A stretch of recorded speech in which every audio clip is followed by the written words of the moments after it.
Well, good evening. My name is Prentice Lee, and I'm the superintendent at Community High School District 128. And on behalf of the Board of Education and the district and building leadership teams, our wonderful teachers and amazing support staff, and of course our incredible kids, we want to welcome you tonight to the first of two public presentations and overviews of proposed capital planning work that's been going on for some time in the district. And more importantly, I want to thank you for your continued support of the school district. Over the years, working together, we have created two world-class high schools that are nationally and state ranked, and we haven't done that on our own. That's a true partnership between the communities and the schools, and we just want you to know that we're very much appreciative of your continued support of the school district. So let me take a moment and introduce a few people before we get started tonight. We have several of the board members are in attendance. A few of them are here as individual citizens.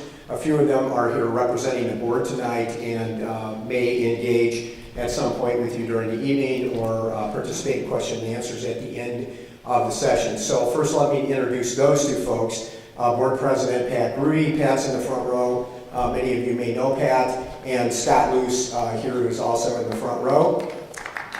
Sure. And we have several other board members here who are here as private citizens this evening. Jim Batson, Karen Lundstedt, Casey Rooney, and who am I missing? Did I get everybody tonight? Okay, we've got everybody. And we have several administrators with us tonight that will participate in the program or also answer questions. So let me start at the district level, just so I don't forget anybody. First, Associate Superintendent Brian Kelly is sitting in the back. Assistant Superintendent for Curriculum and Instruction, Rita Fisher, is also in the top row. Assistant Superintendent for Finance, Dan Stanley, is here. Our District Director of Technology, Mick Torres, is here. And our wonderful Director of Communication, Mary Todrick, is also here. So again, did I miss anybody in that row? And then, yeah, sure, give them a round of applause. And then, of course, our two really outstanding high school principals are here with us this evening, and you're going to hear from them as part of the presentation this evening. So first, our host principal this evening, Dr. John Gilliam from Vernon Hills High School, and then from Libertyville High School, Dr. Tom Kalentis, and Tom is right here. Okay, so I think I introduced, and Mark Koopman is our Director of Buildings and Grounds. And then we have two folks that are working with the district on current capital projects and would also be working with the district if any or all of the proposed projects are included. And first we have Brian Schouts from STR, that's our architecture firm. And then second we have Jeff Masters from Gilbane, who's also here. Okay, so I'll have a round of applause for them. Okay, well, one of the most important things to know, Dan, you want to advance? One of the most important things to know as a preface is none of the required projects, proposed projects, will require a referendum, and they will not require any borrowing, so there are no interest payments. Dan's going to talk about the impact of that later in the program this evening, but those are two very consistent themes that we want to make sure that we hit throughout the program. So what we want to do this evening as we go through the program, okay, we've really framed this as a series of questions to answer, and then when we're all done this evening, if we haven't answered your questions, we'll be happy to answer any questions that you have. So what work is being proposed and why? What are the costs of that work? When will the work start and be completed? How will it be funded? And what is the impact to cash reserves? And finally, what is the potential tax impact to taxpayers? So let's take a few minutes at the beginning and address some of those questions as we move forward in the program tonight. So first of all, what work is being proposed and why? The District 128 Board and Administration have been assessing and reviewing long-term LHS and VHHS capital needs for approximately 5 years. In the past few years, the board has completed assessment, prioritized needs, and reviewed options to meet those needs. All current and or proposed projects will be paid from existing cash reserves and will require no borrowing.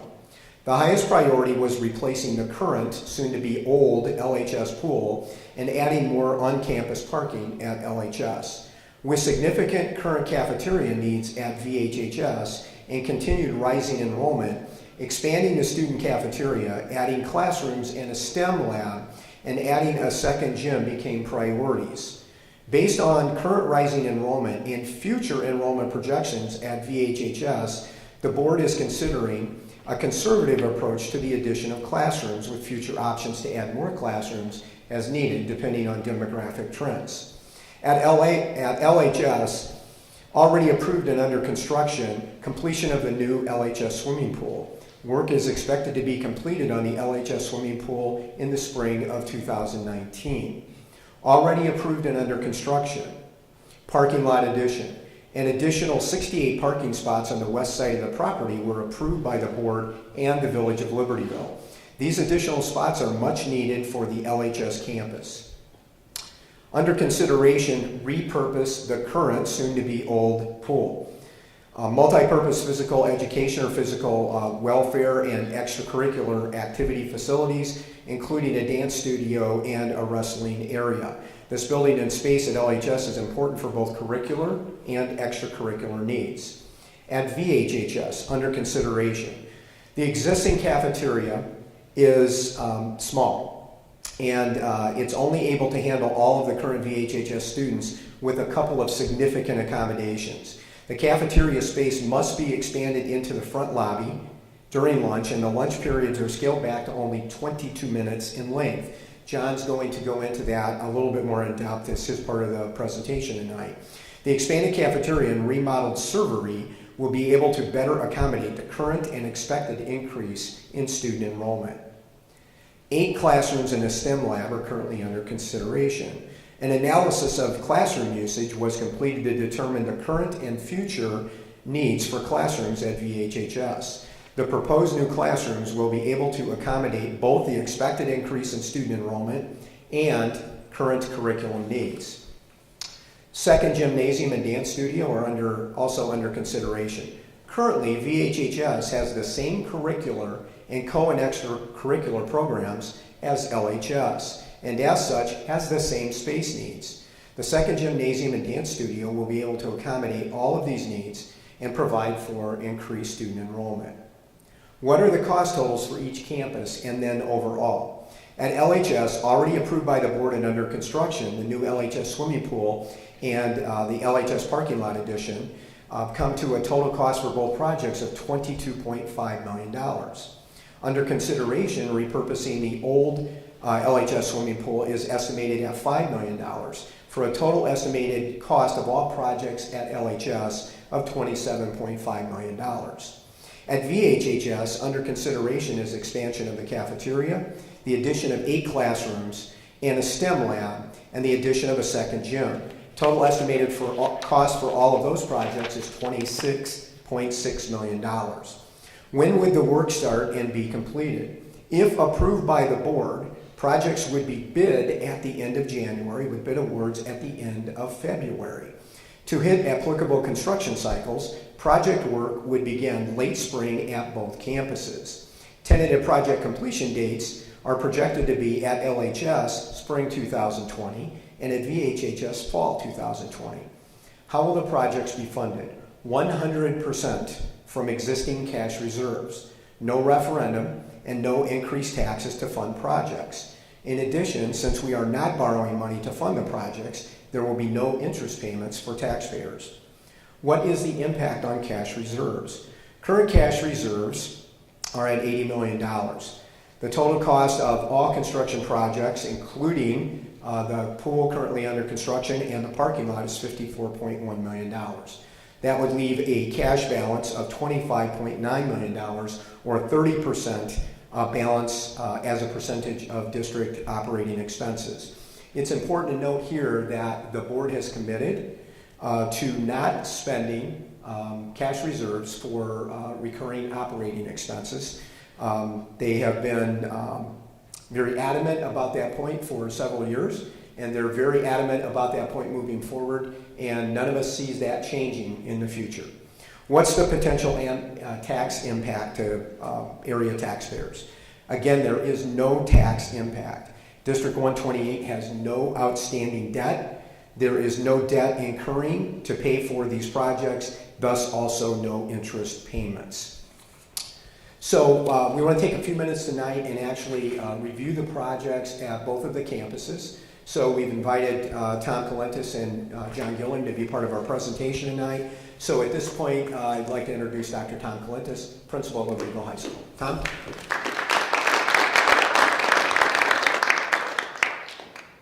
Thank you very much.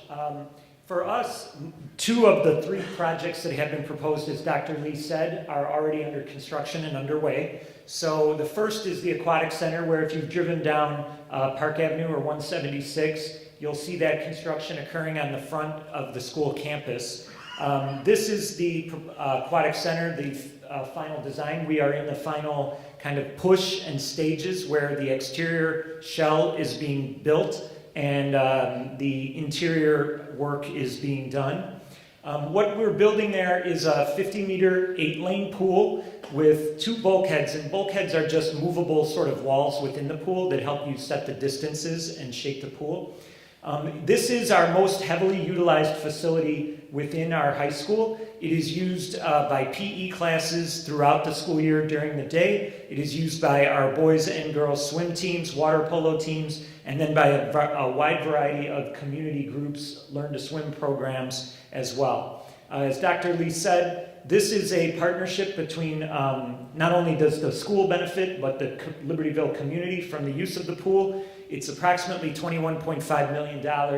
That was paid from with the reserves. It is under construction, and depending on weather, if we have a really nice mild winter, which we're all hoping for, will be done in the earlier spring. If winter is a tough one, we'll be done in the later spring, but it will open at some point in 2019. Along those lines, those of you that live in Libertyville know that campus parking has been historically a tremendous obstacle and issue for us. So we were able to work with the village to create a plan to add 68 additional parking spots along the west side of the campus. And that is a cost of approximately $1 million. The work has begun on that in terms of all of the grading and all of the kind of setup. In the spring, when the weather warms, all of the final construction will take place. Our students are very excited about getting that completed by the end of the spring 2019. So that left us, when we have the pool and our new pool opens, our old pool will become shut down. It's at the end of its lifespan, and it is going to be shut down, and that creates approximately 16,000 square feet of space that was really in the heart of the campus. It's in the kind of the center of the building. So when I started, this is only my second year at Libertyville. When I started last year, one of the first things that I did was we formed a committee of coaches, of teachers, of administrators, and what we did was we looked at our entire campus from kind of soup to nuts, and we looked at all of our student programs, our academic needs, and we compiled a master list of what are our building needs, what are the things that we have to have in order to continue to improve instruction, in order to continue to improve the quality of services for our community. From that list, we then worked with architects from STR, and we made recommendations to them about the needs of our facility, and they were able to take that and figure out how we could best meet those needs with the space that we had available. This is not adding new space to the school. This is not creating new structures or designing new buildings. What it's doing is repurposing the old pool space into new usable space for our students and our community. What we have in design, and this is all under proposal, so the construction here has not begun, but as I referenced the comprehensive plan that we created and a facility needs assessment, we determined the best use of this space would be to divide it into 2 levels, and the lower level would be a dance studio and PE space. So we have a lot of dance classes offered during the day as part of PE. We also have a number of yoga and Pilates courses offered during the day through PE. PE is a 4-year requirement, and students take PE freshman through senior year. And we would be using that dance studio all day long during the school day for our PE dance classes, yoga, and Pilates classes. After school, that space would be used as our dance studio for our dance team, which is an IHSA sport. We have varsity and JV dance teams that compete and practice from essentially August all the way through the end of February. And then in March, it would be used for our extracurriculars, our Orchesis show, which is our big school dance show in the spring. And as well, we would be using it for when we have musicals, productions, as a place for our student artists to perform and practice.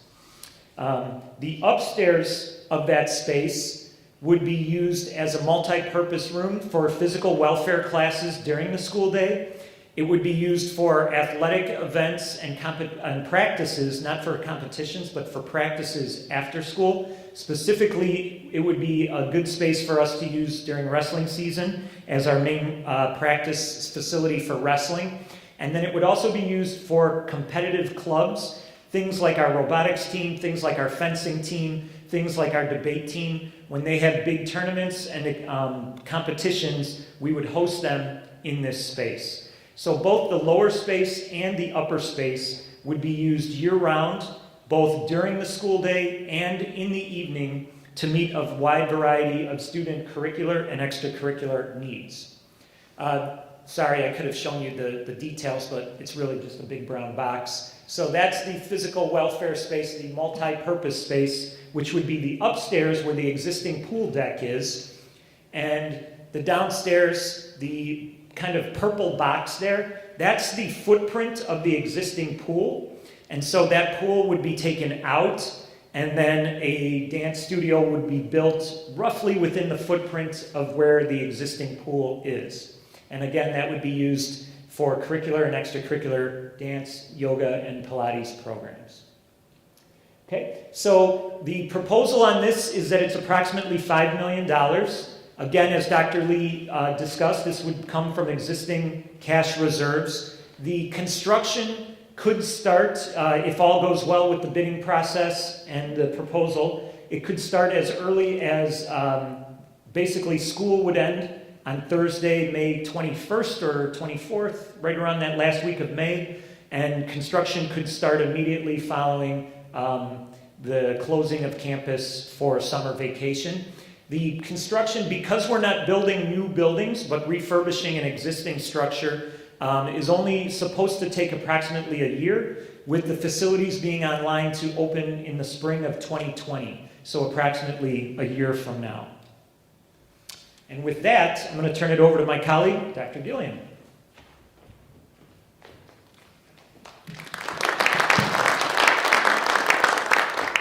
Thanks, everybody. Good to be here. Appreciate a lot of familiar faces coming out tonight to hear this exciting plan.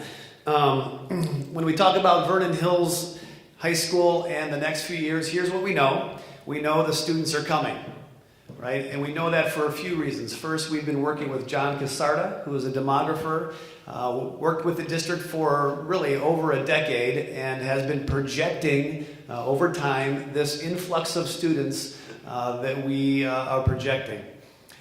We also know that they're in District 73 right now. If you live in the community, you know that politically we just passed a referendum for our elementary and middle schools to build facilities to accommodate the kids that will soon be here.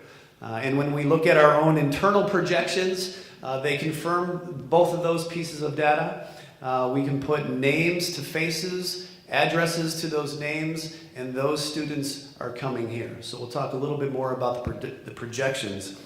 But in the end, that information has led us to a curricular and extracurricular utilization plan, and a building facility that meets the needs of the kids coming to our school.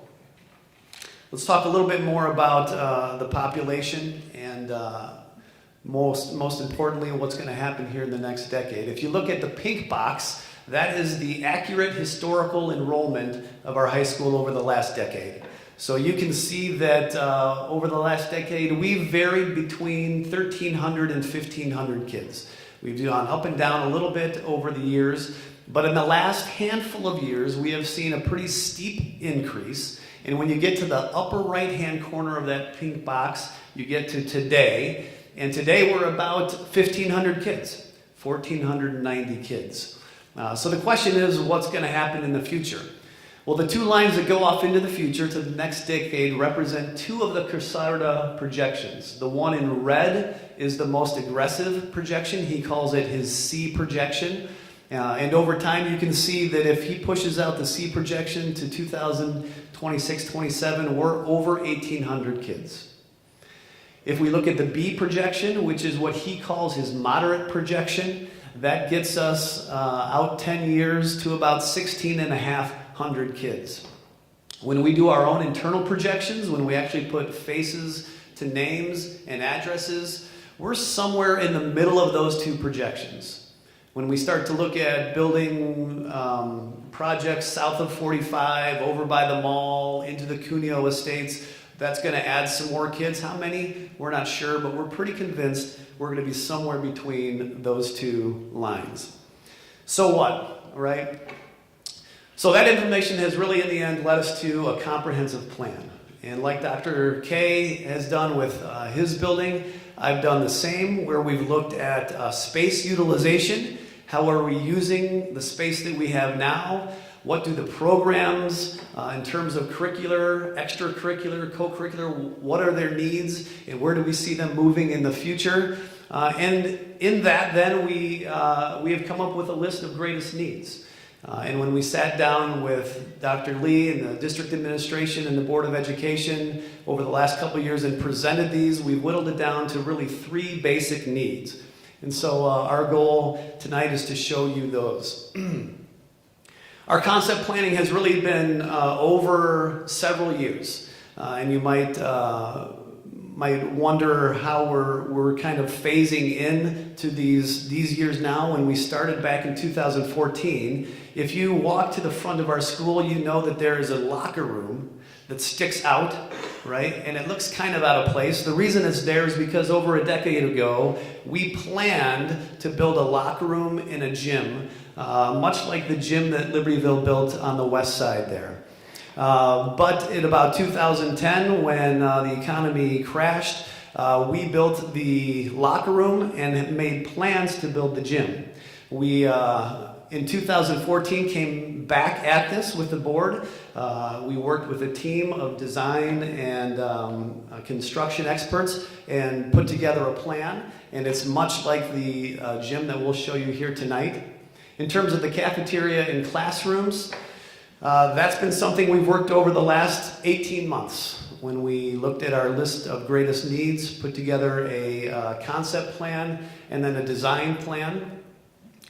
Really, in the last half a year, we've put thousands of hours with dozens of folks, and they're listed over here: district leadership, building leadership, teachers, student focus groups, student surveys, and then some of the design and contract experts that you see here today to put together what we're going to show here in the next probably 3 or 4 minutes.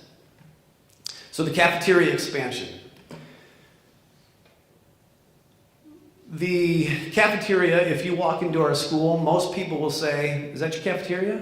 Wow, that's a small cafeteria." I don't know if you've had that reaction or not, but there's a term called scope and reduction, and I think it's fair to say that when Vernon Hills was built, the cafeteria was one of the things that got a little bit shrunk in terms of its size. So we've known for a long time that the cafeteria is small. One of the byproducts then of that is that our kids have half-period lunches. When students eat at Libertyville, they eat 50 minutes. When students eat at Vernon Hills, they eat 22 minutes, take a break, pass in hallways, and then a second group comes in and eats for 22 minutes. You can imagine that as we have increased in size, that becomes more and more difficult as the lines in the lunchrooms become longer. As we started a later schedule, we shortened our periods by 5 minutes, which just put an additional crunch on our students to eat. And so the problem is real. Over time, we've tried to adjust. We've built some of the cafeteria into the foyer, so if you step right outside of these doors, you step into the part of the cafeteria, which is really just an expansion. Over the last couple years, we've put some eating areas into the foyer to accommodate some of the greater need. But our plan before you tonight is to really, in effect, double the size of the cafeteria. Our goal is to allow kids to eat for a full period. And our goal is to do that in a way where they're not rushed and healthier. One of the things that I've worked with our team, our design team, and our students is to create a menu that is healthier also. We won't talk too much about that tonight, but for example, we're getting rid of deep fryers. We're bringing conventional ovens that bake the food instead of deep fry it. So we're pretty excited about what we've designed. Here's the image of the floor plan. If you look in gray, this is what is current. And if you look at this colorful area, that's building into the courtyard. So if you've been around our building at all, you know that it's really a square, and in the middle of the square is a courtyard. And our plan is to build into that courtyard. Now, we won't build so much into it that we lose the aesthetics of it. We'll still have a pond. We'll still have some of the green space. But this will allow us then to just about double the size of the seating. So all this is new seating here. And then the servery, which is this space right here, just about doubles what the current servery size is right now.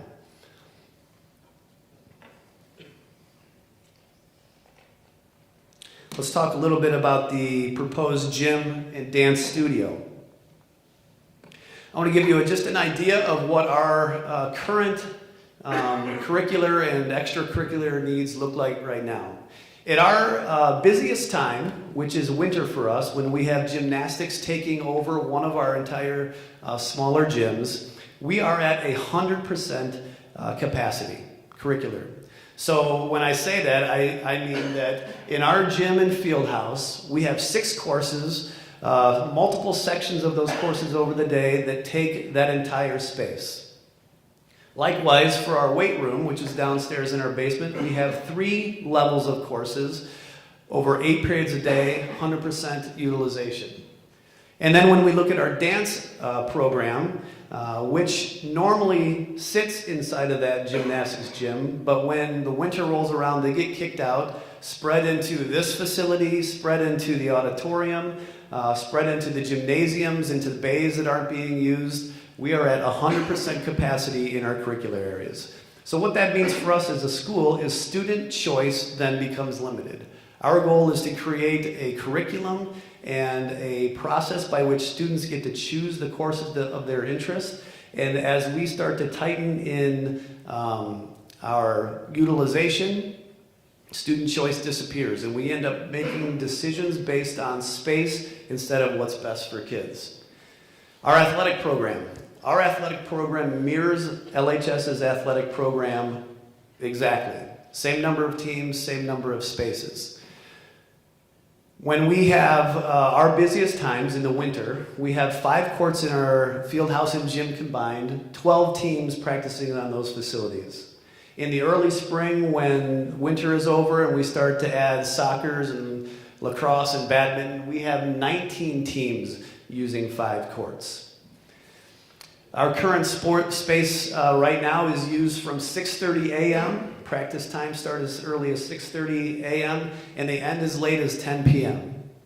So when Dr. K talked about his pool being the space of greatest use, we look at our gym and our field house as our space of greatest use. So when we talk about need in our school, need for space, and need for the community relative to feeder programs, intramurals, open gyms, and so forth, it's the gym and dance spaces that we're looking at.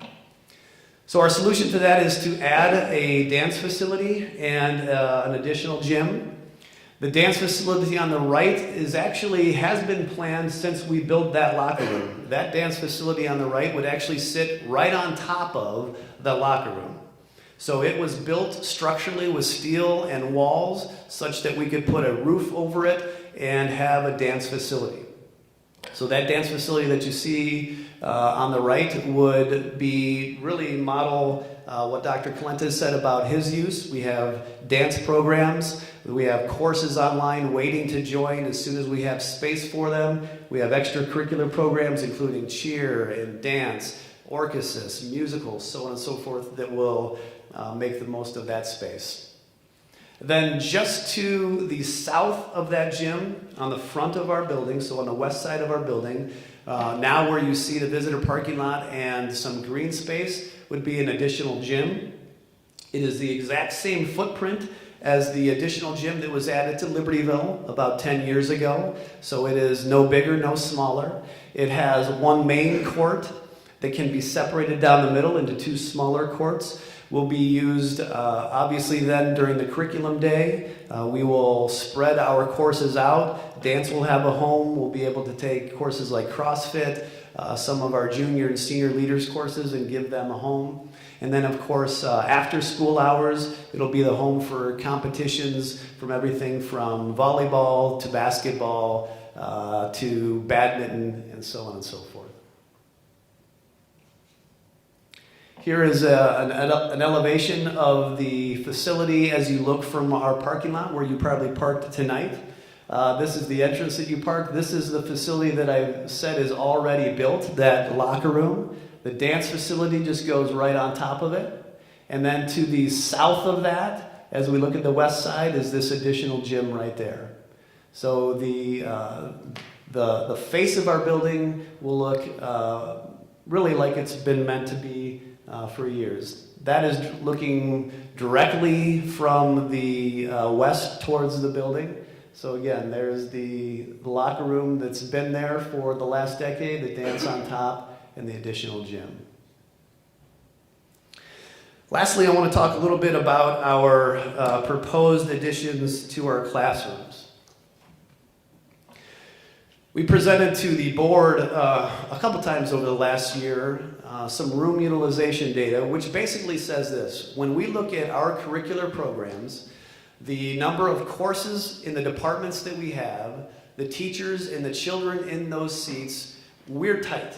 When we work with architects, they say that when you get to about 85% capacity, you are at a place where you are now making decisions, instead of what's best for kids, you're making decisions based on how do you cram bodies into rooms.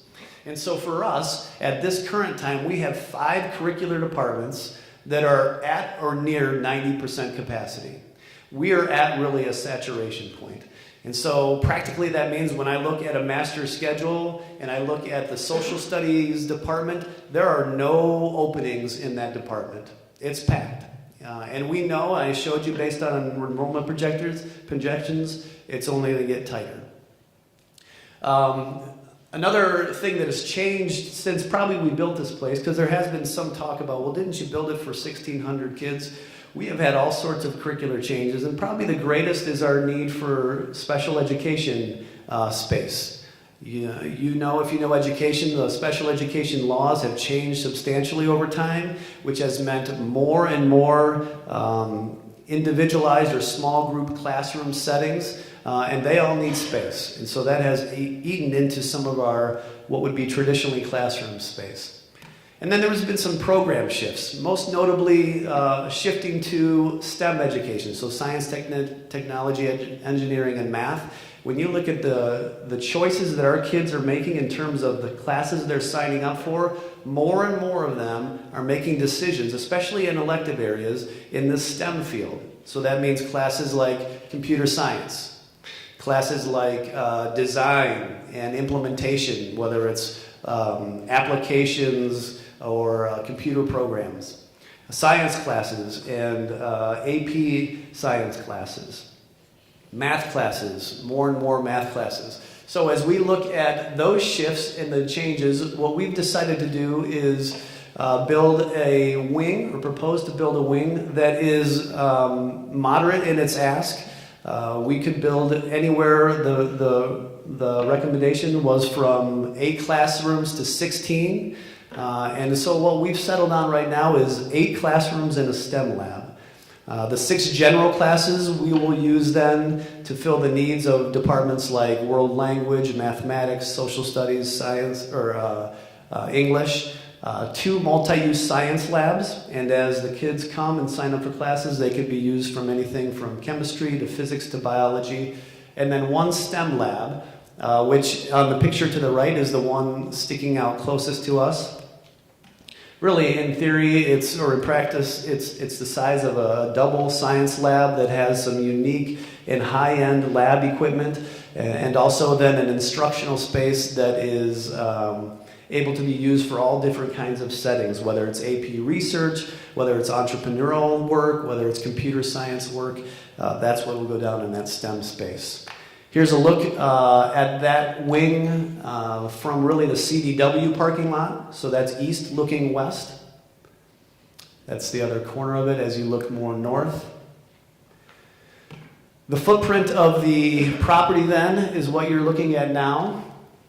The gym and dance facility, like we said, is on the southwest corner. The cafeteria then would add into the courtyard, and then over by CDW on the north side of our campus would be where the instructional wing is proposed to go. Total cost of the proposed project is $26.5 million. And again, in terms of timeline, we would begin as soon as the bid goes through and is passed. We would begin as soon as school ends at the end of this school year. And our desire would be that by the fall of 2020, so a year after next school year, we'd be ready to go with these 3 proposals. And that is Vernon Hills. Dan.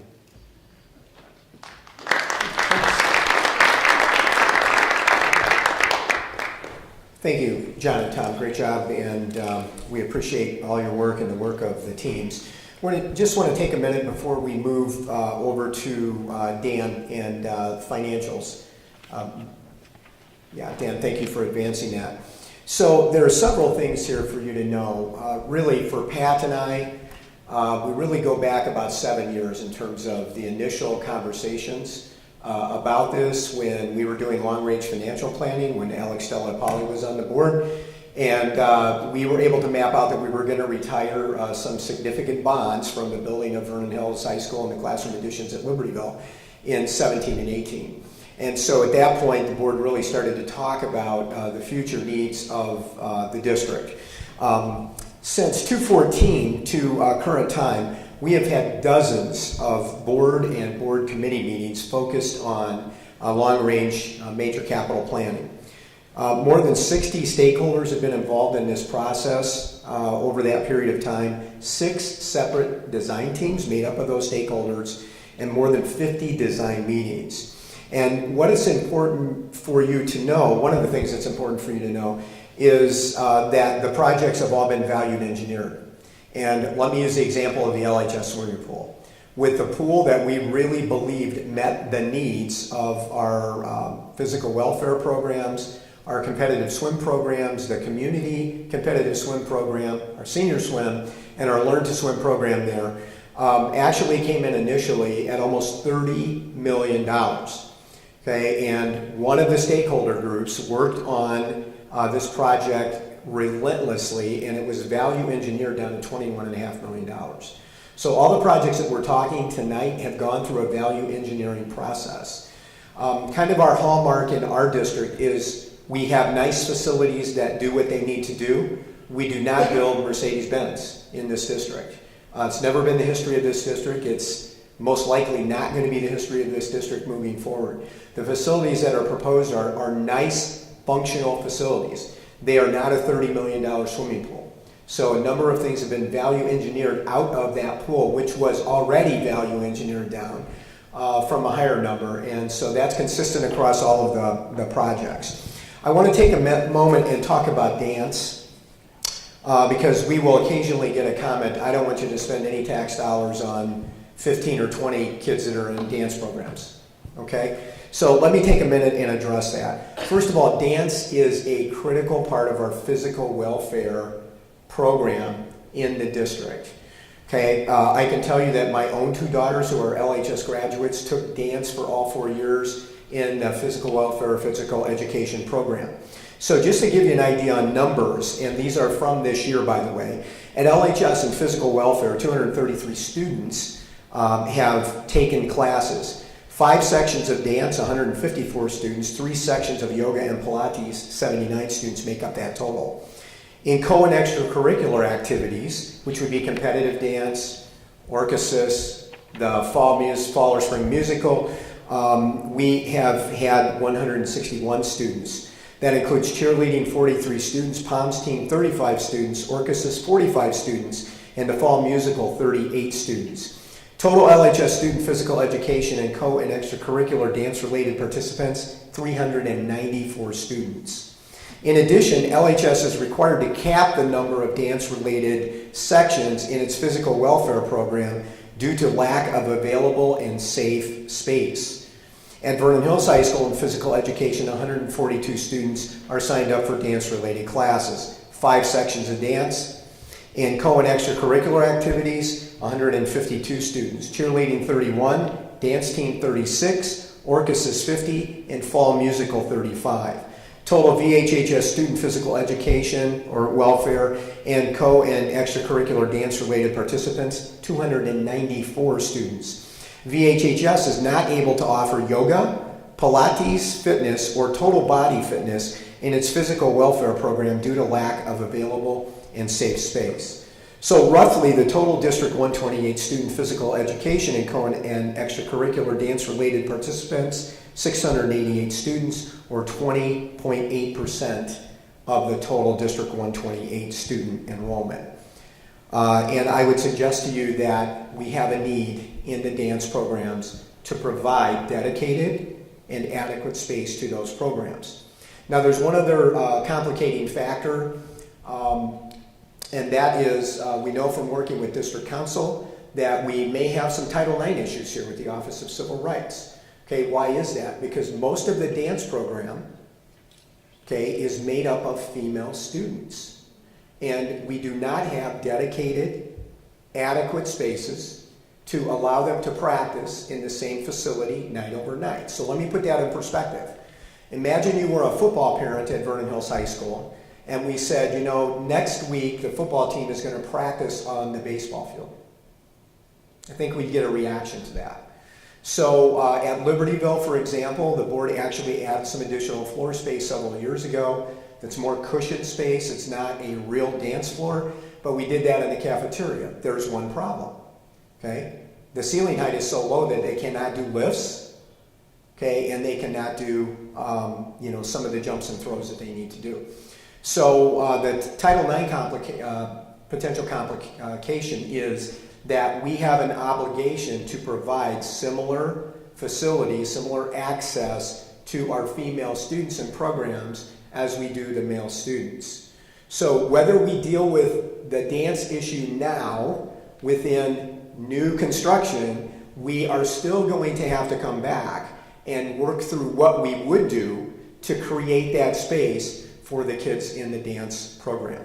So that is important to know. Now we would say, with the number of students in those dance programs and the continued growth of those programs and the things we're not able to offer as a result of our space limitations, that it's the moral and ethical thing to do, all right? But beyond that, okay, we also have some potential legal complications for not being able to provide those facilities. The last piece on dance is this. The dance kids, and Scott well knows this because his two daughters were in competitive dance, are the nomads of our school district. They are required to move around the building for practice space. Again, we don't have dedicated space. We don't ask the football team to move. We don't ask the basketball team to practice on the football field. We don't ask the wrestling teams to practice on the hard court of the basketball floor. So there are several compelling factors that are in that decision-making process. And finally, what we are doing in actuality is very similar to what District 70, Libertyville, 70 Elementary has done over the last few years. Okay, they have done building at a number of their campuses using reserves over the last few years. they have leveraged those reserves to take care of lawn care capital needs. So very similar process that we're talking about in our school district. So with those things said, let me introduce you to Dan Stanley, who's our Assistant Superintendent for Finance. And Dan's going to walk you through some financials, and then I'm going to come back and just do a really quick wrap up, and then we want to take some of your questions and answer those. Okay, Dan, how about a round of applause for Dan?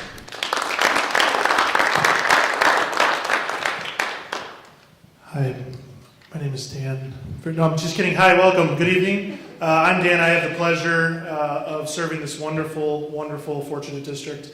And like Dr. K, we are both sophomores here in our employment at the district, and we're very excited for many years to come. So we want to just walk through the financials of what's going on. I know Dr. Lee already kind of said some of those numbers. We want to kind of put them up to let you see and be able to digest.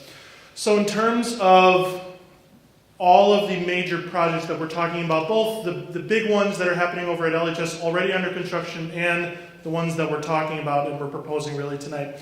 So if I go through the ones, starting with the ones that are already under construction, so these are approved by the board, bid out, bids awarded, and shovels, literally, well, lots of things in the ground as of right now. So that would be the LHS Aquatic Center. That's at not to exceed 21.5 million. It will not exceed 21.5 million. The LHS parking lot that was done this past fall, approximately $1 million to bring the total projects that are already done and in the ground, 22.5 million. When you're looking at the projects that we're proposing, that we're talking tonight, so the LHS old pool renovation and the work at Vernon Hills, the cafeteria, the gym dance facility, the classroom, STEM lab additions.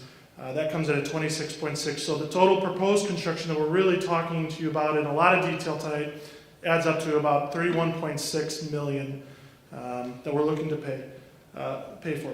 So let's talk in terms of fund balance and how do you pay for this. Well, as many people know, the district has a very healthy fund balance. And so if you're looking at fiscal year 17, so when we even right before we started paying for the pool, looking at fund balances right around $80 million. And so if you take everything that we're talking about, so the stuff that we've already approved and are in the process of, so the LHS pool and the parking lot, that's 22.5, plus the 31.6, which is the 5 plus 26.6. Did I say the number wrong? 31.6, yep. Add those together, you get $54.1 million in total capital spending that we're doing. With paying it with the existing cash reserves that we're able to do, that will bring the remaining fund balance to right around 26 million, which when you look at, what does that mean? Like, how do you give context to 26 million? Well, if you look at, the way at least in school finance we look at it is if you look at our operating expenditures, the money that it costs us to run this district year in, year out, how much money do we have left in our fund balances as a percentage of those expenditures? What is that? And that would bring these to 30%. Which is certainly a very healthy and would still give the district very strong financial ratings from the state and everything like that. So that's really a look at the fund balances. The other thing that we wanted to talk about is there's other impacts and things that we're taking into consideration with this. And some of this is really, so now I'm going to talk to you about the money that we're not going to spend or that we're not proposing to spend. And that really has to do with the cost of waiting and the cost of borrowing. So let's take a look at waiting. So what if we said, you know what, this year, not a good year, let's wait till next year, right, to do this. Well, currently when talking to our construction manager, you could have inflation or like escalation costs because construction costs go up year over year. Do they ever go down? And not that, I didn't see them go down.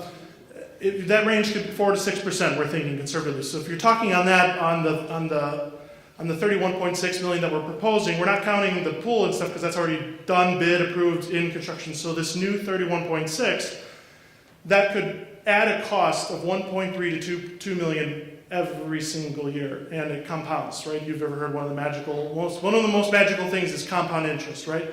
So that's something that we want to keep in mind, and we would like to avoid that additional cost. The second thing is on borrowing money. This is an amazing district, and it is a very fortunate district to be able to afford cash for these. You don't find that very much. It's difficult to do. And so being able to pay for these basically $50 million, you're not borrowing money. And if you think about it over time, if you look at your own mortgage, right? So if you've ever done the calculations, right? If you have your mortgage and you do a 30-year payback on your mortgage, you look at what you've totally spent, you basically bought your house 3 times, right? Similarly, now, our borrowing schedule that you're allowed to do by law is kind of limited really to 20 years mostly, and so, it's not quite, you bought everything 3 times.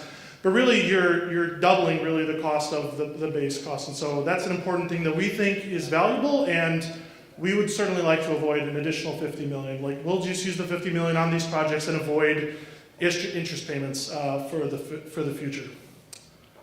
Finally, a third thing that we would like to avoid is increased costs as it relates to splitting or deferring parts of this project. So with Vernon Hills, right, so you got things happening in all the different spots, right? Well, if we're doing these all at once, there's a certain economies of scale that we can get by having all the trades on site at the same time. They can coordinate the 3 different areas where we can consolidate the amount of steel. So we're buying more steel so we can get it cheaper.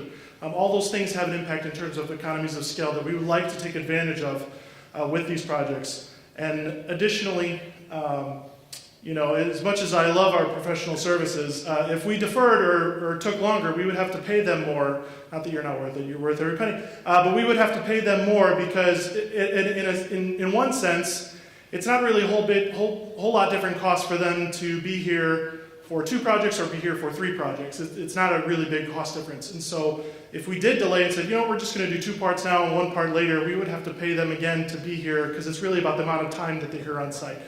And so if we can consolidate all that, those are the things that we're looking to take advantage of, really. So in summary, right, all in a nutshell, the stuff that we're really trying to show you tonight is looking at proposed additions at Vernon Hills, $26.6 million. That's the cafeteria expansion, the classroom addition, and the gym and dance studio addition. At Libertyville, proposing renovating the old pool, making the physical welfare space on top, dance studio on the bottom, $5 million. All plan to be paid from existing cash reserves. No referendum, no borrowing money, no tax increase. And even the question of, right, it costs money to build the thing, but then also it costs money you got to pay for electricity for the building, you got to pay for gas, you got to pay for somebody to clean it, right? All of that stuff we do not anticipate having a problem being able to pay for. So that's really the core of the information that we have to give you in terms of the financials. So at this time, turn it back over to Dr. Lee.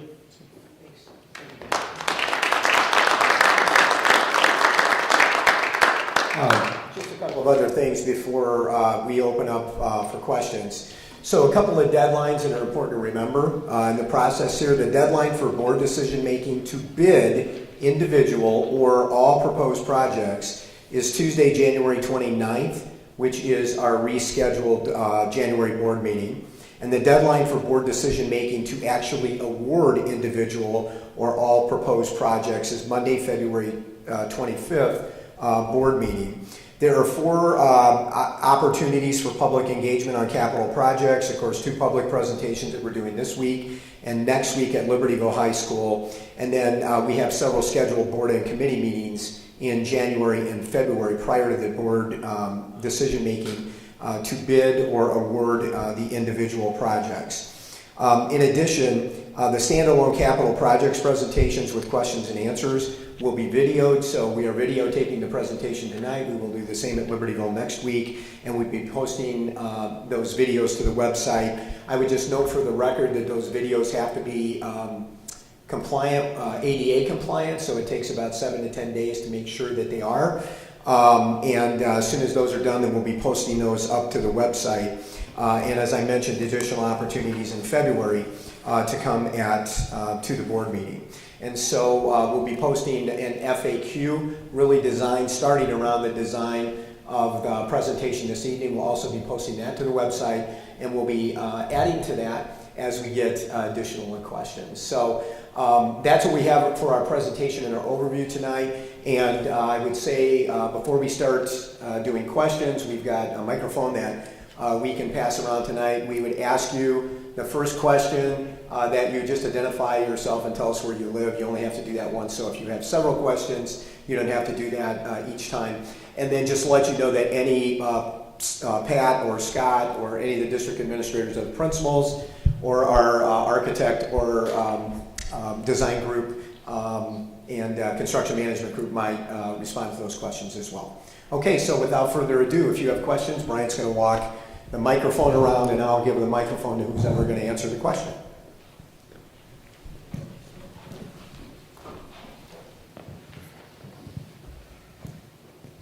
Hi there, good evening. Greg Franz, Libertyville.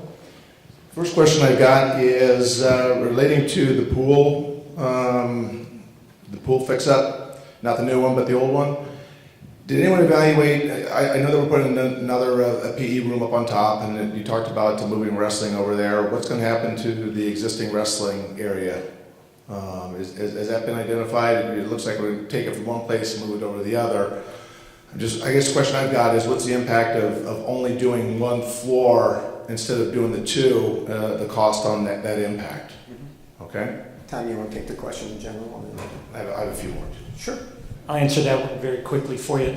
The issue that we have right now is that we have to run many practices early in the morning before school and several practices very late in the evening because of the lack of space. So by us being able to move wrestling over and out of the field house, it opens up additional practice spaces so that instead of having to schedule practices very early before school or very late, like 7 to 9:30 or 10 o'clock, we can run them at a normal after school, and we think that's better for students and for families. So it just allows some of our underlevel and kind of multi-use courts to be used by girls basketball, boys basketball, some of the volleyballs and things like that. Thank you. Are all the bonds, and do we have any debt in the district? They were retired in 2017-18. Is that a fair assumption? We have no debt. District has no debt. Approximately right now, how long did it take us to build up that $80 million reserve? And based on not where we're going forward right now, but the last couple of years, how much are we contributing to the reserve each year of tax dollars over operating expenses, more or less? So sophomore year here, I can't exactly speak to how long it took to build that up, but I just do know the last few years the district runs a surplus of a few $1 million depending on kind of the year. We're still waiting for finalized numbers for last fiscal year, so that's really where we're at. And is there an optimal amount of what the board and the school district is expecting in terms of where they want that reserve level to be, as opposed to just more? I'm just curious. Okay, you can hear me. I think Dan or I can answer the question, or any of the board members here. Really, the board has had a lot of discussion over the last 3 or 4 years about what is the appropriate level for that reserve. And they're comfortable with that 30% number. We think we're in a good place, Greg. And actually, that number, dollar-wise for us, will still put us in a good place. If we had some catastrophe in the district and we had to address that catastrophe, we would not have to come back to you as taxpayers to ask you to replace a roof in the middle of the winter that went out or something. So, and you had mentioned that the OPEX, the operating expenses, will be more than covered by, I would imagine the additional operating expenses related to all these facilities is coming out of that $2 million surplus from each year that was contributed to the reserve. You've done a lot of work on this, and I'm impressed, to say the least. Number one. Number two, I think the argument for Vernon Hills is very compelling considering the population increases. But I guess the question is that do we have a number? You talked about in general, hey, we'll be able to cover the operating expenses, the lights and the pool and everything else. Do we have a rough estimate of what that might look like in terms of additional operating expenses that relates to this, all these construction plans? We'd have to get back to an exact number, but we know relatively the square footage that we have of the district, and so we know adding X amount of square feet per these projects that cost, I don't want to say is not material, because all those costs matter, but that wouldn't impact our operating expenditures to a significant degree. In terms of the heating and the electricity and everything, the cleaning is an example, right? That's going to have to get cleaned. Those are things that also we'll have to look for. Right now we contract out for this cleaning services, so that's really something we're working out with our contracting company to kind of figure out what a price would be. Thank you. Go ahead, Pat. Here. Hang on, Pat, because we're on tape, so. There you go. All right, so I just want to make a few comments on the surplus. So really, I mean, that surplus has been built up since the history of basically Vernon Hills High School, which is plus or minus 20 years. So that It used to be 120 million. so no, that Jerry, again, you're going back to the surplus, which includes the early taxes. Okay. 2014. No. Okay. So the second point I want to make is from a reserve philosophy. All right. We are comfortable holding reserves at about 30%, okay? But, you know, going forward, 30% of today's budget is not 30% of the budget 5 years from now. So we've already had conversations that every year we will have to run some small favorability just to keep that reserve flat at 30%, okay? And strategically, that's what we want to do. I mean, we've been working, and I think if you look at our budget performance over the last several years, we've been trying to narrow that gap between what we receive in taxes and what we spend. We want to match revenues and expenses. The only difference between those two would be what we need to continue to do to add reserves to make sure we maintain that profile of 30%. If that makes sense. Do you want to comment a little bit, because there's recommendations that come out of the state about percentage, 20. so what people should have. So and that's true, and we're slightly above that. Okay, our target of 30% is slightly above that. I don't know about you guys, but at least I, for one, am not usually one that feels comfortable with what the state recommends when it comes to a lot of financial matters. But I think slightly is probably understating when you're 50% over the state required reserves. okay, And once again, I get it. I just want to make sure that as we go through, we want to keep on contributing to the reserves, that and all of a sudden we're building up to $80 million. And there's this just real quick, and I'll be done.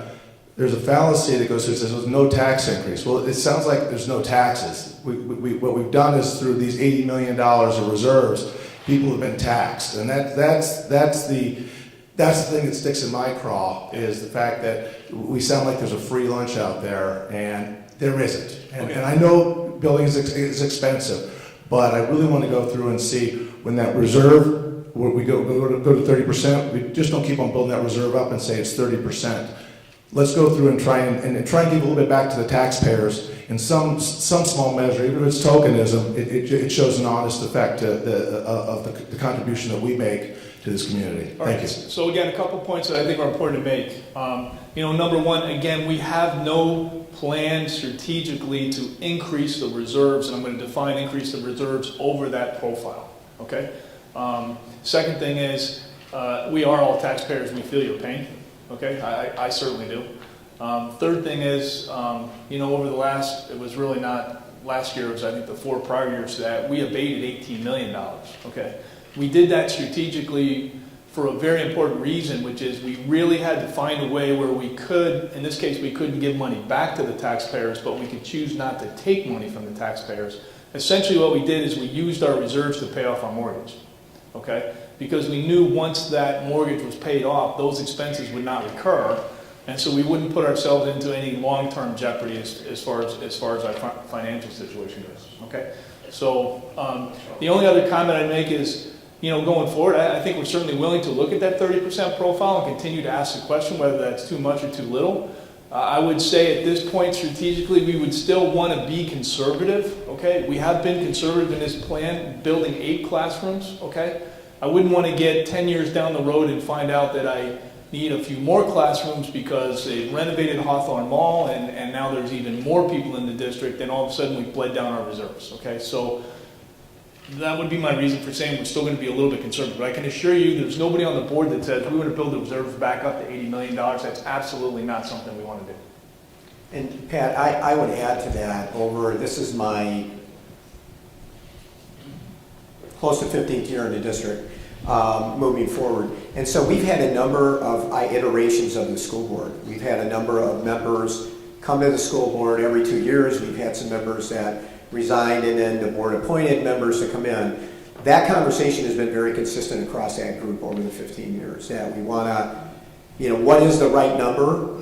So we really, Greg, we've probably spent a couple of years really digging in, to what the correct number is for that. And as you know, we live in a state with a lot of uncertainty.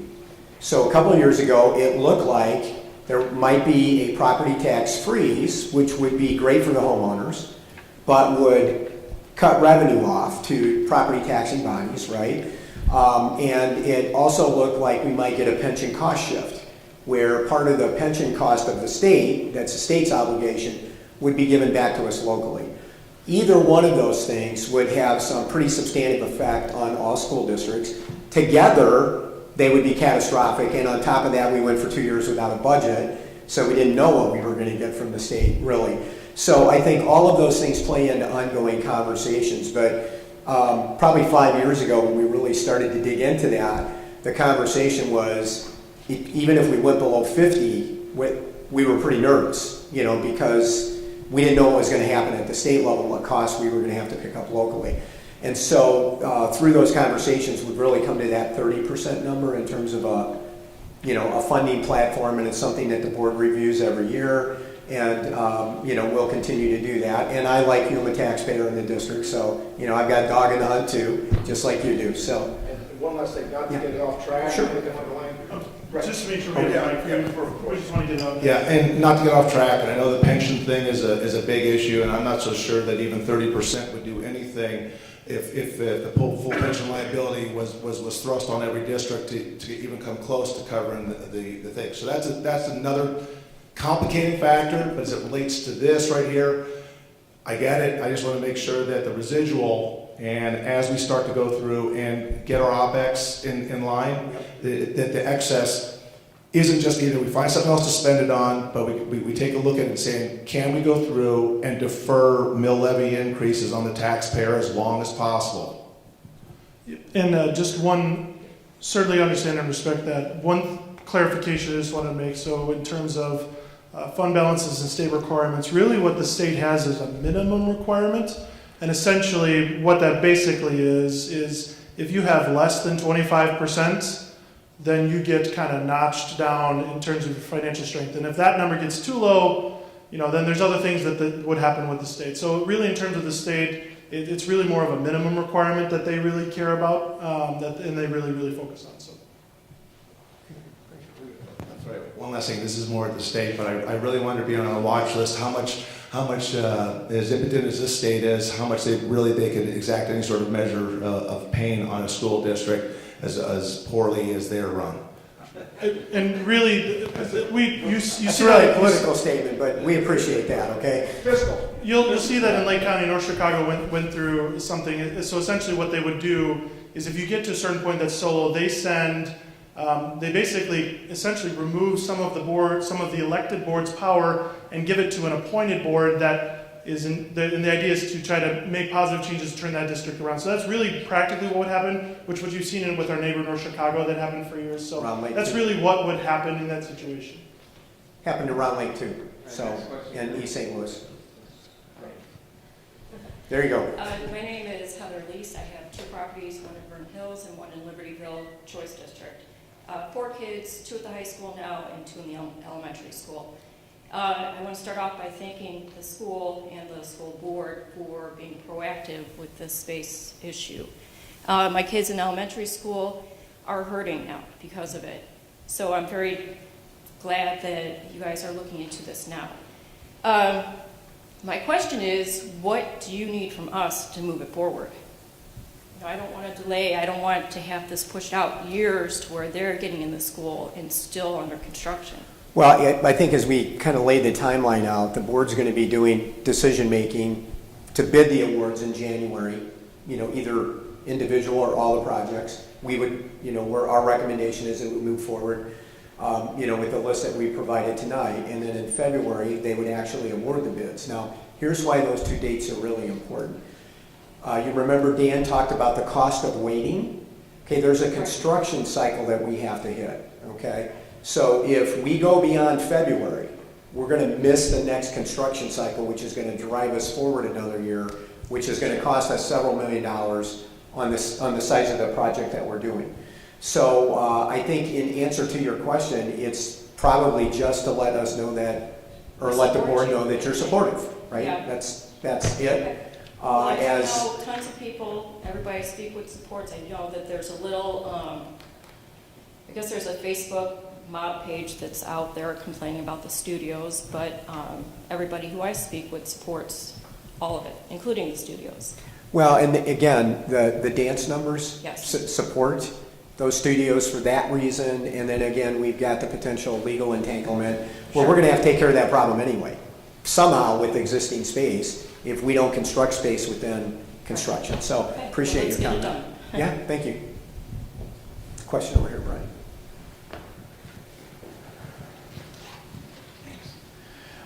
Thanks, Dr. Lee, for the really nice comprehensive overview of the projects. 2 questions. David Ludoff, sorry. Thank you. I'm Vernon Hills. First would be in the design of all of these additions, was there a consideration of energy efficiency or LEED certification on these facilities? I think it's important as a progressive community that we think about how we're building new buildings and making them as energy efficient as possible. So I'd like to hear from the design aspect whether that was considered or if it will be incorporated into the design. That's my first question. Okay. Who wants to answer that? We are limited to the Here, current Brian. temperature codes. Overtaking, so we've got to have you on microphone. Yeah, just stand up, Brian. Yeah, It's okay. we will be building these projects to the current energy codes. They're quite stringent. We are not meeting any LEED. It was not a direction that we were given, but they will be energy efficient. We also are looking into the solar on the gym, and we're working with the district to get that implemented. We are building the gym roof to hold solar panels for future if this district money or this grant comes through for that. So we're looking at alternative ways, and eventually, if we did get the solar on the gym, we could apply the project towards a LEED certification. So right now, there's not money set aside to make for the solar panels. It's in the future if Yes, is it would be in available. addition. Right. Some of that is timing, because really, to kind of secure some of that, there's a process to go through, and so we try to be really intentional about the construction cycle we're trying to hit, and so those things don't necessarily have to line up, and so the idea is if you have it ready to be able to do when those other timelines line up, then we can do that at some point. Because of the grant. Correct. Yes. Just to be clear. So the comment Pat made was we could use grant money to do that. We certainly would do that. We would certainly look at doing that. We're preparing everything for that possibility. But you have to apply and do that. Right, exactly. There's an application process and approval. Go ahead, Brian. We're also working with ComEd for an energy efficiency and program. I think we have a kickoff meeting soon. Yeah, today. And unfortunately, I didn't attend it, but our engineers did. And so I'll get the rundown on that probably tomorrow morning. And so we'll be getting a lot of energy efficiency credits and towards the design that we've worked on right now. Okay, thank you. Second question was just with the increasing enrollment here at Vernon Hills, has there been any discussion about increased parking? And I know that's like not as important when you think about the buildings and what we're putting in place to help the kids. I don't know. I mean, I know the parking's always been an issue here. We have to park across the street and things like that, which is fine. I just was wondering if there's been any discussion about creating more parking spaces, or if that's even something that's been considered. Well, I think the honest answer is parking's always an issue, and certainly at Libertyville, it's been an issue, so we understand the parking issue pretty significantly. Anything that we would do in parking would be beyond this project, because this really takes us to the limit, and again, kind of the 30% that we're comfortable with, and allowing us to have the facilities that we need to have for now. But, you know, anything's on the table for future conversation at either campus. John, go ahead. And I'll just add this, just practically speaking, our staff parks on the east side, and currently there are still 10 spaces available for staff. So as we build in student enrollment and in staff, those spaces are going to be taken up. So we'll be thinking about moving some of the district vehicles, some of the dumpsters to create more space on that side. On this side, on our west side, is where our seniors park and some of our staff park, and those spaces are filling up. Fortunately for us, we do have access to the park district parking up, up south, up on the hill south of us. And I know that, we've gotten their approval to continue to move into their spaces. Now, our children aren't going to want to walk that far, but our children can walk a certain distance and be okay. So I think in terms of parking, we have awesome neighbors, and you referenced the fact that sometimes we have overflow parking in some of our neighbor facilities. They've been great to work with. I don't see a reason why they wouldn't continue to allow us to use parking spaces in nighttime events, but we're pretty blessed in that way as well. Yeah, we're very fortunate in comparison to most other high schools in Lake County.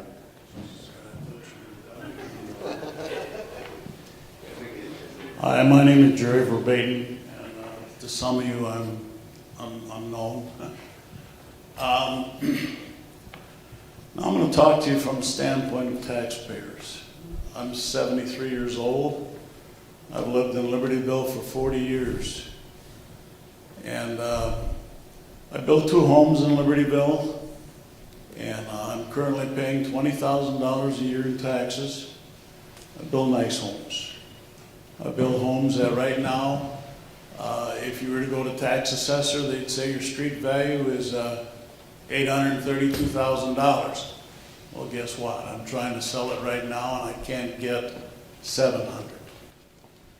I'm going to tell you, your point of diminishing returns is here. Everybody used to say, well, the taxes are high, and the taxes are high, but we got great schools, and that's why they're so high. And I bought it. I bought it as a young guy, and I worked my hind end off, and I turned right around and built 2 homes. Well, I'm telling you, it's changed. Put your homes on the market, particularly if you got a home that's somewhere about $650,000 to $800,000. Put it on the market. See what you get for it. All right? Now, I spend $20,000 a year in taxes. 75% is for schools. Schools, okay? So I'm about a $15,000 taxpayer. I haven't had a kid in school, for God's sakes, in 20 years. Oh, I put kids through school, okay? So the lady up there who's got some kids in school and she's got a home, maybe it's about $450,000, and she's paying 75% of her tax bill, which is about 10, 11 grand, and she's paying $7,500, right? And she's got a kid in high school and a kid in grade school and a kid in high school. Guess what? Her bill is about $3,500 in taxes. Now, what's the cost of a kid in District 128 per year, per taxpayer?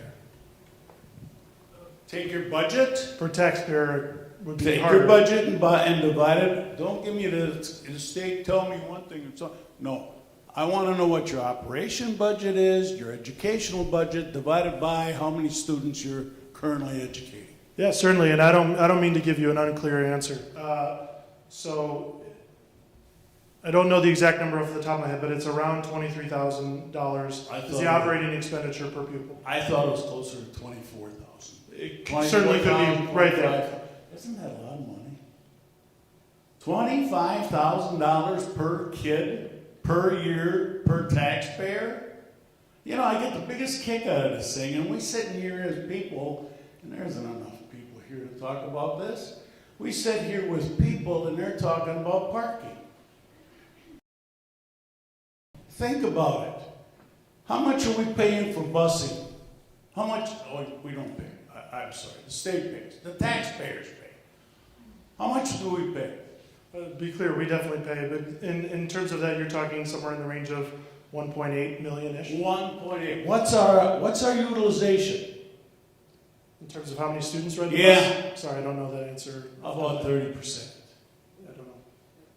Okay? And we're saying What I'm saying is, suck it up and tell some of these kids who want to drive to school, no, seniors only. We've got X amount of parking spaces, bus it. I walked. I'm an old shit. I'm 73 years old. Sorry, pardon the French. You know, Doc, I've always told you guys, you do a hell of a job educating. I've interviewed the students. They're very well. Director, curriculum, great job. You're doing a great job with the kids. I'm not knocking that. But you're taxing me right out of my house. I'm moving. Okay? I'm one of those people that if I had my choice and if I didn't have grandkids here, I'd be out of the state of Illinois in a heartbeat. And you know, I love this when they say we need additional classrooms because the state has got their special education students and we're forced to accommodate them. Tell the state to pay for it. We're not getting diddly from the state, right? With all due respect, there are state laws that tell us what we have to do in terms of special needs and even transportation. So for example, state law requires us to transport students under certain circumstances. Well, that's something that we have to do by law. I'd love to have somebody step up and say, stop it. Okay? That's what you're doing to us from a taxpayer standpoint. If that's a big part of it. You know, and the other thing that I don't like, you know, you talked about the first discussion about a pool at Libertyville High School was, and this was back about 2014. Okay, when the surpluses were, and I don't know, we changed the definition of the name, didn't we, the surplus, what is it called now? Cash reserves. The cash reserves back then was somewhere about $100 to $120 million. You don't think so? I mean, what was it, Paul? Do you have any idea? No, I'm not going to quote it off the top of my head, but we explained to you, you're right. Wait, Pat, wait. Because we're on video. You're right when I look at what? You would be correct when you look at the fund balances at the end of any given month. Yes, those numbers were at one point over $120 million, but as we've explained on a number of occasions, that fund balance includes the early taxes we receive, completely analogous to if you look at my checking account on the first day of the month, on the day I get paid, it looks like I got a lot of money, but I haven't paid my mortgage yet, I haven't paid my bills yet, I haven't paid any of that. I know, and it was like trying to hit a fly on something that was very hot. But we've had these surpluses of 100 to 100, you know, and now it's 80, and by God, we've spent $26 million on a pool. Okay, so, wow, we're doing good. We're back up to 80. You know what I said in 2014 when everybody was saying, well, it's somewhere about 100 million? Give it back. Okay, give it back. If you were to sit back and look at how many tax-paying bodies you have in this area, and you took that 80 million less, let's say 20 million, 60 million, gave them all a check for Christmas, how much would that be? A lot. Stimulate the economy, right? You know, I love to hear the architects. It's coming, it's going to increase your cost. It's going to get worse. Geez, I'm reading things right now where they're talking about maybe a slowdown in the economy, and it ain't going to get worse. If we don't watch this current presidential situation, cocking on it. But I'm a taxpayer. I'm disappointed. I love the school. I love the community. But by God, we're broke somewhere along this line, and I've said that since 2014. You won. You won. I went to the same village board meetings in Libertyville, and you know what I got over there? Mr. Weckler says, well, we're doing a good job controlling our costs, taxes, and Blame it on the high schools. Blame it on the schools. This one and that one, and point your finger routine don't work. We all got a problem. And if you don't want to step up to it and miss it, you'll be in my boat someday. You will be in my boat. And, I would only ask this when you look at the capital spending, okay? What is your teacher-student ratio? How many students per teacher? Depends on the program. Okay? So in special education classes, those numbers are No, don't go there. But Don't they are go there. on our staff, so those numbers are lower, okay? Some of our at-risk students are in classes that are lower. And some of your driver's education people are running 4-to-1, right? Or 3-to-1. 4-to-1 in what? Students, when you're teaching Well, you can't driver's drive ed. 12 kids, Jerry. Well, that's just, you can't fit more than that in a car. I'm telling you, consider, please, that you are one of the highest paid group of teachers in the area. Okay? Nobody's underpaid in this situation, and I'll prove it to you. All right? I don't mind paying for performance. I'm not saying that. But the real issue is, start looking at, I was educated by nuns. I think the ratio was 42-to-1. That's out of line. I'm not going there. But I'm telling you right now, consider something like that. If you gave one more student to every teacher, how much would that save the taxpayer? I don't know. I've had enough, so. Okay, can we move on? Okay, thank you. Thank you, Jerry. All right, another question over here, and then we have another one up here. Hi, my name is Becky Palmer. We're in Libertyville, but we're in the choice zone, so we have students here at Vernon Hills. For 3 of the 4 projects, it looks like they're fairly isolated. One will be done in roughly a year, one will take more of a year and a half. Just a question on the cafeteria expansion. It is literally right in the middle of your building. During the school year, what are your plans to accommodate that project as you have students in the building? Great question.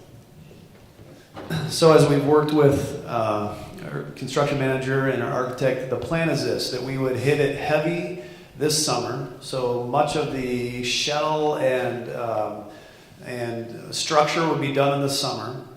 We would start the school year with the current servery as it stands. So there would basically be a false wall that led into the new servery, but we'd be using the old servery for the remainder of that school year, while the finished work would be done on the new stuff. Then that next summer, the finished work would take place, the wall would come down, and we'd have time to open it up. So we'd be really practicing for another year with the old servery and cafeteria space while they're building basically the new stuff. Okay, thank you, and thanks to all of you who have put a lot of work into these plans. We really appreciate it. Hi, Tanya Reback, Vernon Hills. I just want to, my voice sounds really weird on this.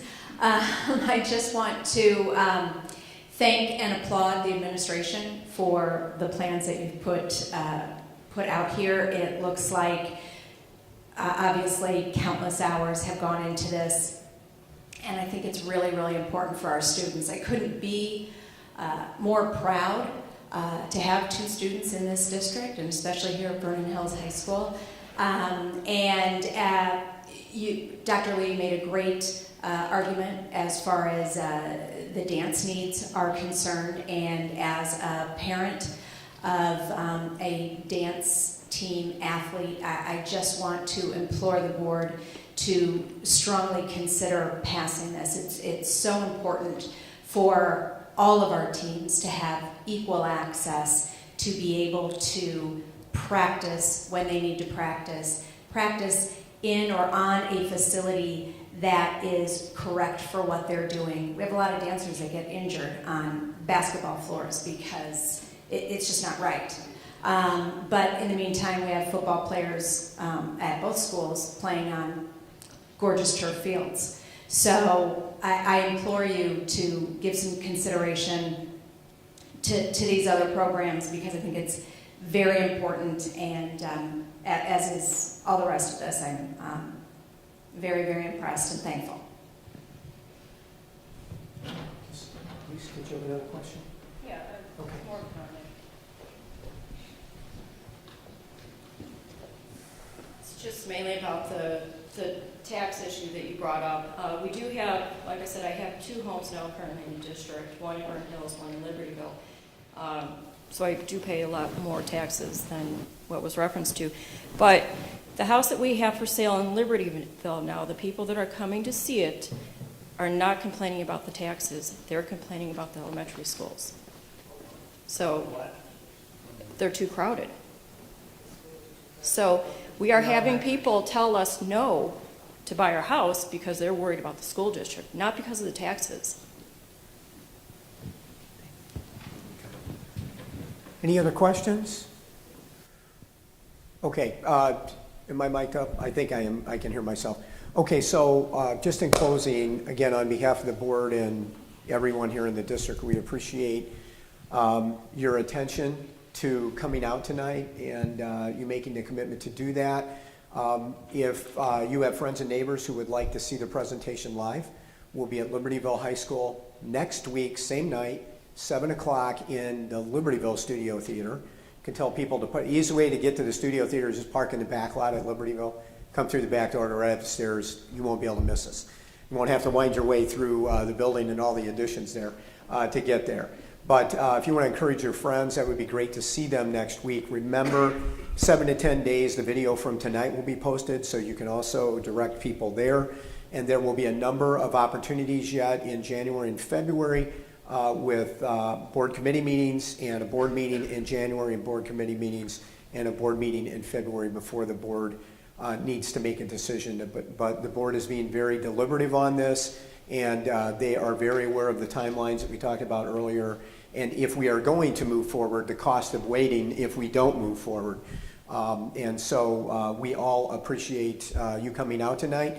I would mention one other thing. If you want to plug into the district in a more detailed way, toward the end of this week or early next week, you're going to receive a second postcard from us, and it will give you some instructions about how you can sign up to kind of plug into the district. If you're not a parent and you're a resident, you're not getting some of our other information, you'll get notification like the 2 villages do of when the board meetings are, documents for the board agendas, those kinds of things, our e-paw prints, our e-board briefs after the meeting, and any other important information. And again, the board and administration believe collectively, and we have worked hard to demonstrate our desire to be transparent and to interact with community members. And as Jerry knows, we may not always agree, but we'll always listen and we can always have a conversation moving forward. So if you'd like to plug in that way, you'd have an opportunity to do that when we get into budget season and we get into levy,